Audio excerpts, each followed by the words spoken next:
I gotta hold on. As they want. You want me up front to talk, or does it matter to you? Yeah, it's not about me, it's about them anyways. Okay. Got ready, Justin? Okay.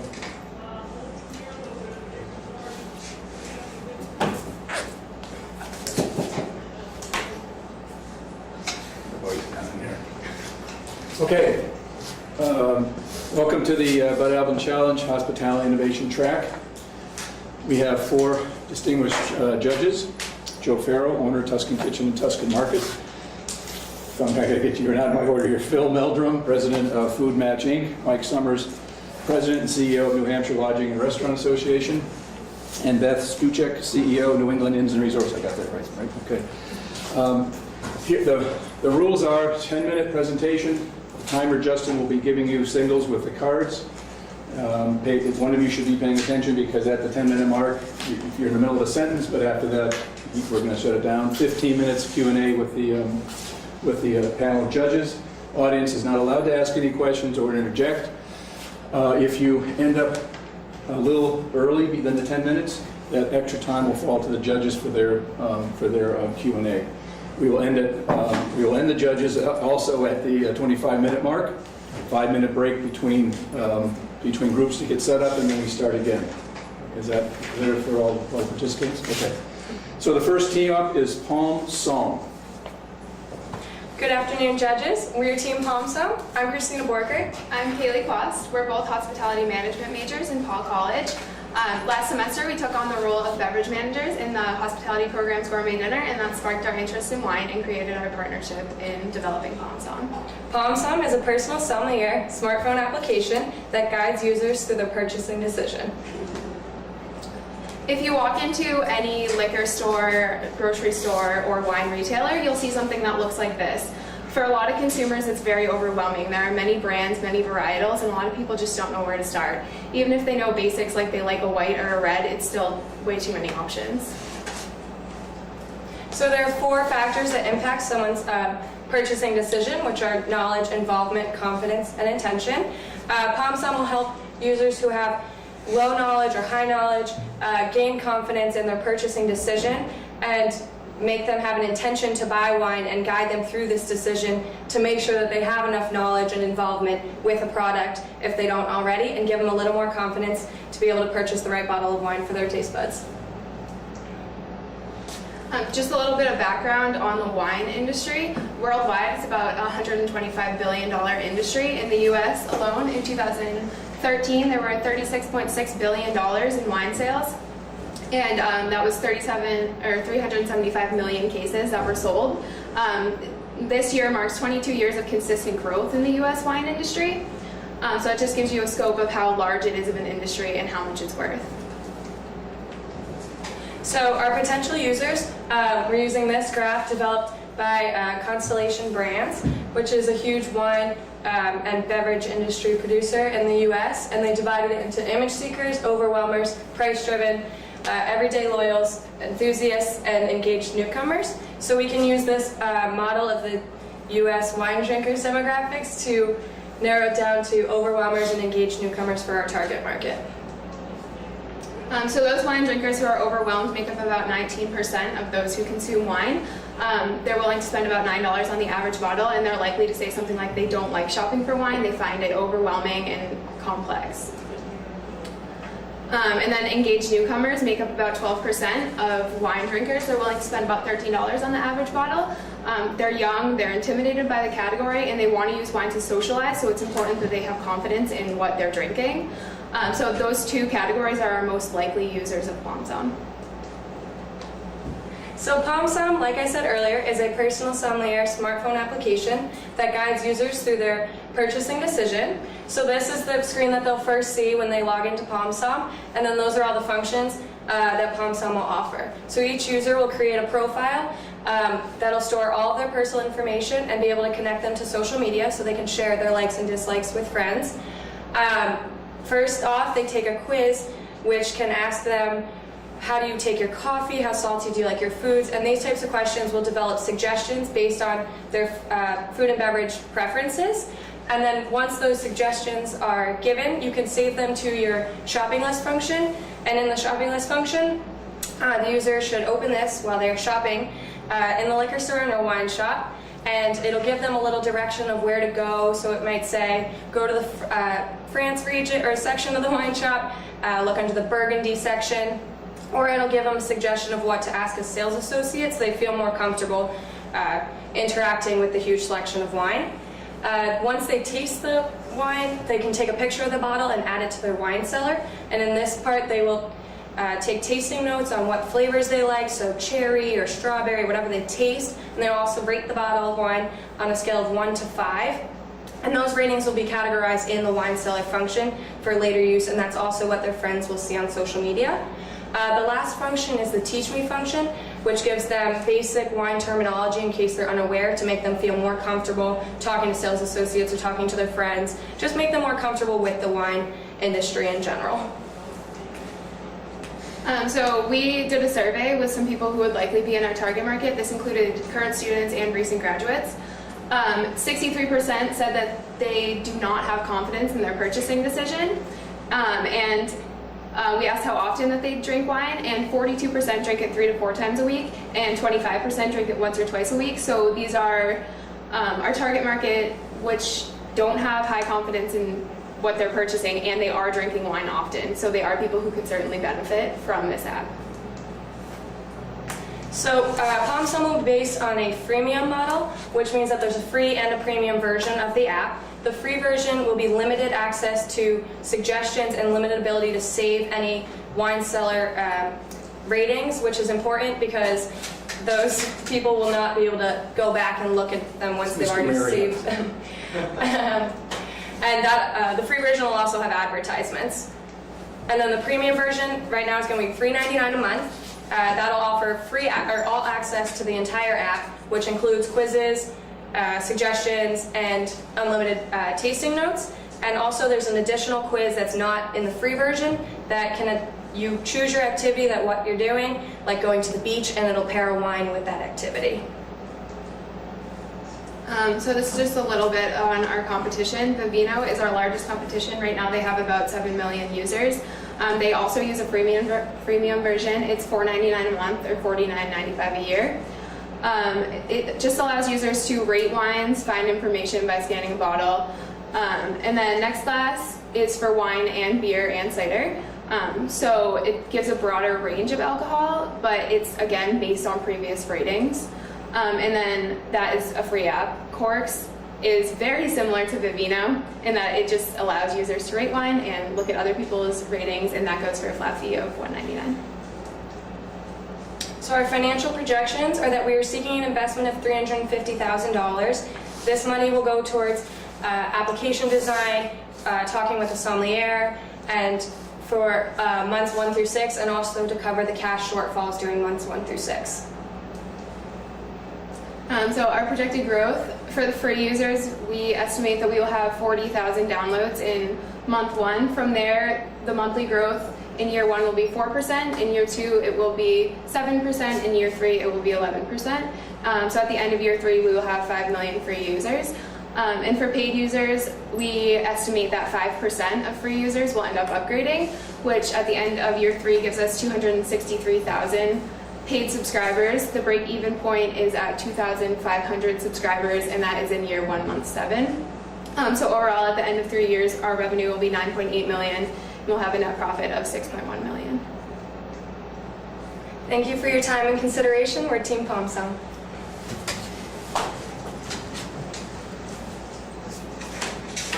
Okay, you want to go ahead and start, and I'll moderate the hands and everything, so feel free to go ahead, Phil.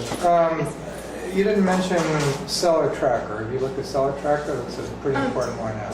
Seller Tracker is what Corks uses as their database. So that we did consider it as part of our competition, but really just as a portion of Corks. A lot of our competition actually focuses on bottles and wine that you've already purchased and tasted on your own. Palm Somm will bring you through the purchasing process so that it starts from the user itself, and it'll guide them through their purchase. So they're not going out and just picking up a random bottle and then rating it. They actually have a reason to go out and pick that bottle.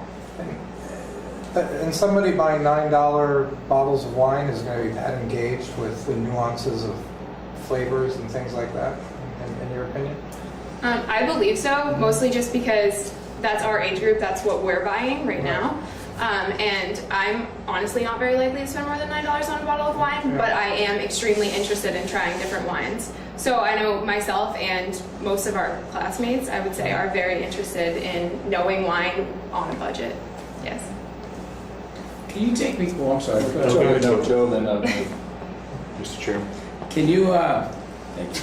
Can you take me through how the app would work? So, what are the different decision points on buying a wine? So, how many different ways do you look at the rating of the wine itself, or do you look at what? Tell me how the app works in terms of. Do you see what I'm saying? Yeah. So why am I looking for a red versus a white? Why am I? You know what I mean? What's my occasion? What am I eating? What am I trying to? Well, when the user first downloads the app, the profile is based on how much knowledge you have. So if it's high, you can be ranked as a high knowledge user, low knowledge user, high confidence, low confidence kind of person. And then once you take the quizzes, it guides the suggestions through that. And through the first profile, you can also say if you prefer white or red. Is that? Well, I guess what I'm asking you is, do you know what the basic criteria is going to be when you're advising people on what to buy for a bottle of wine? I think it would go both ways, right? So if I scan a bottle of wine, then obviously it must have a database that you're drawing off of that will give you that information. But if I don't, then you're just going in and you don't know what you want to buy. How do you help that user? Right, so that would just be based on what a user knows that they like, just in general, in life, how they like their coffee, or what flavors they like. If they really like pineapple, then we're going to recommend a wine that has tropical fruit flavors. So people know their palate in terms of other things, in food they eat, and in other things that they drink, but if they don't necessarily know wine, then that's where it's going to help them. So can I give you like 5 seconds of advice? Yes. So wine traditionally is paired with food. Yep. And it also has a lot to do with the occasion that you're celebrating in terms of the level. You know what I mean? So if I'm going to cook fish tonight, you know what I mean? I'm going in. I'm saying, well, maybe I want a Sauvignon Blanc, or maybe maybe we're going to start with some Prosecco, or maybe you know what I mean. But if I'm going to have Ossobuco, maybe I'm looking for something a little more complex, and that would be more red. But that's a big part of why people select wine. So you may want to really try to hone in on that. Also included in the premium option that quiz I was talking about, if they do say I'm going out to dinner, and then it'll give them like a list of suggestions of what you're having. Yeah, so there is a food pairing option. It's not our main focus in the app. It's to expand people's palates and help them find a wine that they like, but it is an option. Great. yeah, Mike. So I'm curious to know about the database. So you're talking about somebody goes into a store and say that you have the built-in where you choose your occasion. So you're going to have dinner at home, it's a romantic dinner, you're looking for a bottle of red, et cetera, et cetera. So I guess my question is, where do the recommendations for the flavor profile of the wines that they may be interested in? Because you said you're going to establish the baseline for the individual, right? They like fruity reds. Okay, so we know they like fruity reds, it's a romantic dinner, so so the question is, where do you find the list of wines that are fruity reds that might be in that store? So what we want to do is more take the focus away from brands and exactly what they're going to find in the store, and instead say you're going to want to try a Cabernet Sauvignon from California, and then which, like, say you want it from Napa Valley. So we will specify that, and we will give them brands that they could choose from, but we really want them to have a deeper understanding of what they're buying, so it's less of a focus on brands. So as far as the database, yeah. So follow up. So, and I get that. Yep. But the problem with wine purchasing today, which you showed beautifully in your picture in the liquor store, is that there are probably somewhere in the neighborhood of 300 or 400 Napa Valley Cabernets in any given liquor store to choose from. So how do you narrow that down for somebody? Because knowing Napa Cabernet, depending on where it's resourced in Napa, who produces it, the quality levels, etc., it can be a wide diversity of flavor profiles just within that one microcosm in the wine industry. So I guess my question is, how are you helping them get from 300 possibilities in a category down to maybe 5 options? A lot of that is going to be based on their price point, what they're looking for. So we can mention brands and how much they're going to cost, or we can direct them to say, this is what you need to say to a sales associate. Tell them that this is what you want and have them show you where you're going. So the objective is to try to scale it somewhat for them to make point them in a direction. Exactly. Okay. Yeah, I was curious about your marketing. I didn't really see how you were going to find these 40,000 customers and how you were going to get to them and how you were going to compete against your already existing competition and show your marketing strategy. Yeah, so there are, our marketing right now is focused on people who are big on social media. There's websites actually out there who you can pay them to promote your app or your brand or anything online. So right now that's like one of our main things. Getting down to like,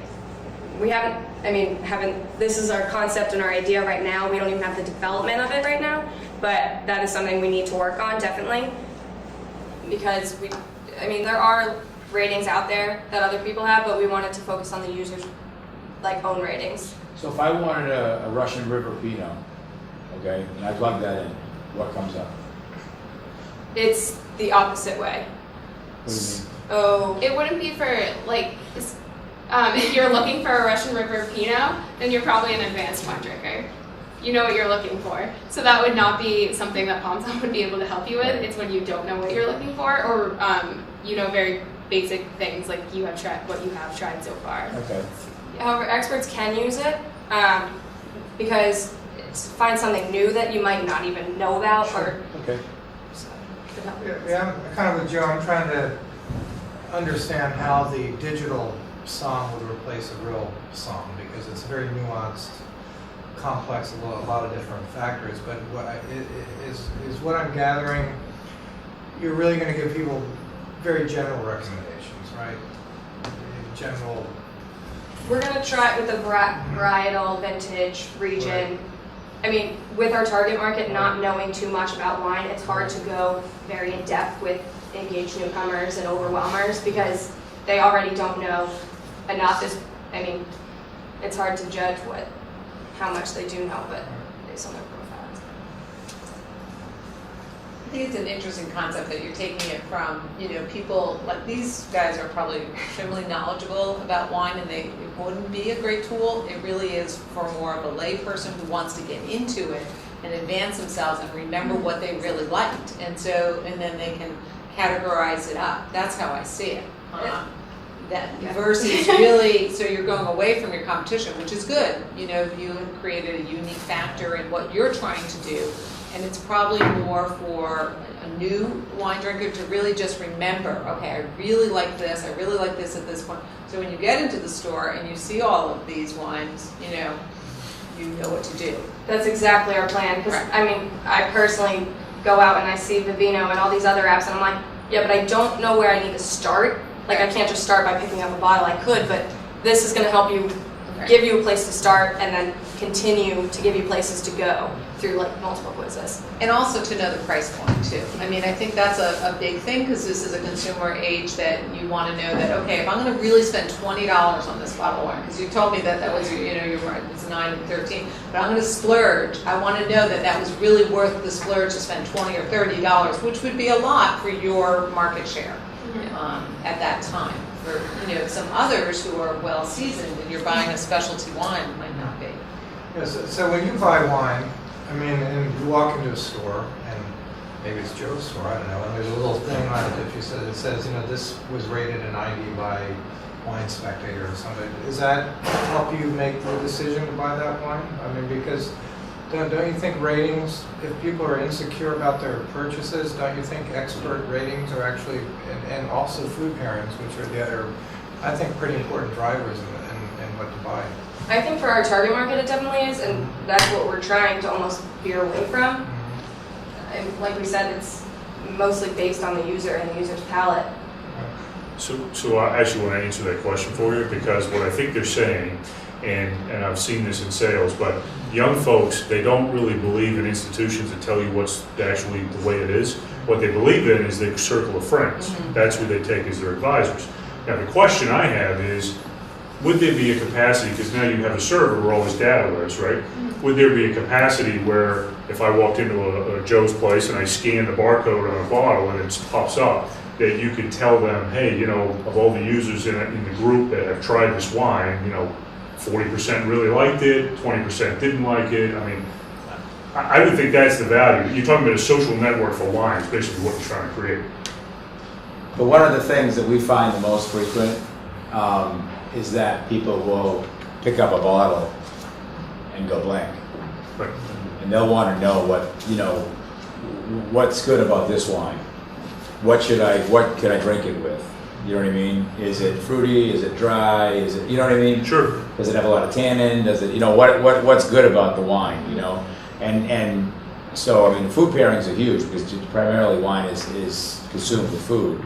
And you really wouldn't drink a Barolo with a piece of sea bass. You know what I mean? Yeah. So that, I think, that and every time we rate a wine, the sales go up 50%. So it's a huge driver. You People mean in your just- store? Every time we put a wine spectator rating on a bottle of wine, you just expect to run out. Because what we find is that people are looking, it's kind of why you guys have decided to do this. People are looking for some sort of validation. You know, you saw that shelf, and you know there was probably 500 bottles of wine on that shelf, and you know it's very intimidating. But I think that people are going to want some sort of help with the specific wines themselves because they do, as Mike said, they range. You know, all the cabs are. Cab is not a cab. I mean, they're so different. You know, and I think that you'll find that your competition, I believe, does do that, or some of them do that, and that might be a competitive disadvantage for you that you don't do it. Because once they get, so what happens with, so you teach them, and they get to a certain level, and now they're feeling like, you know, they've kind of got their, you know, I'm kind of understanding the wine now. Now you can't take it to the next level. But they And can. you lose I mean, that. it would be a further development of the app, you know. Correct. And That's they could, what you- and, you know, so you're the beginner wine taster group, you know, and you'd have to market it that way, and then you can level them up, and now you become the expert at a different level. So, I mean, With the risk of actually us starting to develop a project, what I think would probably make sense is that you have a side-by-side. You have, here's what Wine Spectator or some other credible organization says about the wine, and here's what everybody in your group of friends thinks of. Right. I think that's the balance that I think young people struggle with is, you know, how much do we believe in institutions and how much do we, you know, want to hear from our friends. right. But, Talking about it. Exactly. Can I ask you a question now? So, you know, since this is going to be a business, obviously, and making money, would you guys ever consider like push marketing or advertising or anything to that effect? Because I would think that wine companies with an opportunity to promote the latest score in Wine Spectator of, 98 points would be happily pay you per push for, you know, an opportunity to do that. Yeah. I think starting out right now, since our main goal is to avoid those things, and like I've said multiple times, like focus on the user, maybe not starting out we would do it that way, but maybe like down the road, and especially for expert drinkers who want to see those things, like I think that new wine drinkers they want to focus on what wine, they just need a wine to start with, and like their next wine, once they like that one, like myself, like that's where I want to start, and that's how I've seen our target market so far. So honestly, I think that they're not focused on the ratings or food pairings right now, but maybe down the road, once they become more advanced, they will. All right, so expand that question a little bit further. Would you allow like a wine shop? So for example, you're in Durham, New Hampshire, and there's a local wine shop, and you happen, because your geolocale is probably turned on, is telling you that, hey, by the way, at such and such, there's 8 bottles of wine we recommend for purchase. Would you consider that? Yeah. Yes. Have you done any, the questions were interesting in the brief, like, you know, I'm in a pool, what do I want to drink, or whatever. Have you found that there's a connection between how people like their coffee or certain foods and wine flavors? Because food descriptives, I mean, it's very difficult to describe flavors with words, period, and that's a tough translation sometimes. I think that's definitely something we need to do in the development process, but there are wine quizzes out there that do those kind of questions. Yeah. Stop. Whoa. Sign. Okay. Thank you guys very much. Nice work.